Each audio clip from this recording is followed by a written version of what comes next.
கடந்த 5 வருஷத்துல எந்த வித நலத்திட்ட உதவியும் நடக்கல. எல்லாருக்கும் தெரிஞ்ச விஷயம். இதை நான் சொன்னா எதிர்கட்சி வேட்பாளர் அறியாமைங்கிறார். 30 வருஷமா சொந்த கால நின்று ஜெயிச்சு உழைச்சி ஜெயிச்சு வந்திருக்கேன் நான். எனக்கு விஷயம் தெரியாதா?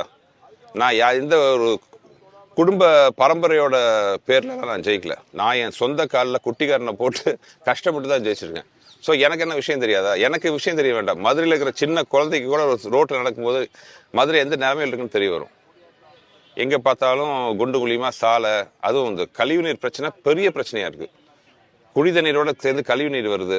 அது ஒரு நேற்று கூட பார்த்தா பெரிய சாதனையாக சொல்லியிருக்கிறாரு, நான் குடிநீர் கொண்டு வந்தேன். அது பெரிய கூற்று குடிநீர் திட்டத்தில் அதிமுக ஆட்சியில் வந்த திட்டம். அது புரட்சி தலைவி அம்மா ஐயா எடப்பாடி ஐயா ஆட்சியில் செல்லூர்ராஜ் ஐயா மூலமாக வந்த திட்டம் அது. ஸோ இது எல்லாத்தையும் அவங்க தங்க பேரில் மாற்றிக்கிறாங்க ஒழிய இவங்க கொண்டு வந்தது எதுவுமே கிடையாது. இப்போ மதுரையில் மத்தியில் எடுத்துக்கோங்க, இருக்கிற எல்லா நல்ல திட்டங்களும், உதாரணத்துக்கு ஸ்மார்ட் சிட்டி மூலமாக வந்த எல்லா பெரிய திட்டங்களும் அதிமுக ஆட்சி காலத்தில் வந்தது. கடந்த 5 வருஷத்தில் இவங்க என்ன பண்ணாங்க?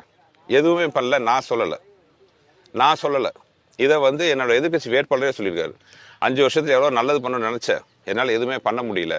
இதுக்கு ஏகப்பட்ட ப்ரெஷரு. ஆனால் அரசியல் காரணத்துக்காக எல்லாத்தையும் வெளியில் சொல்ல முடியாதுன்னு அவரே சொல்கிறார்.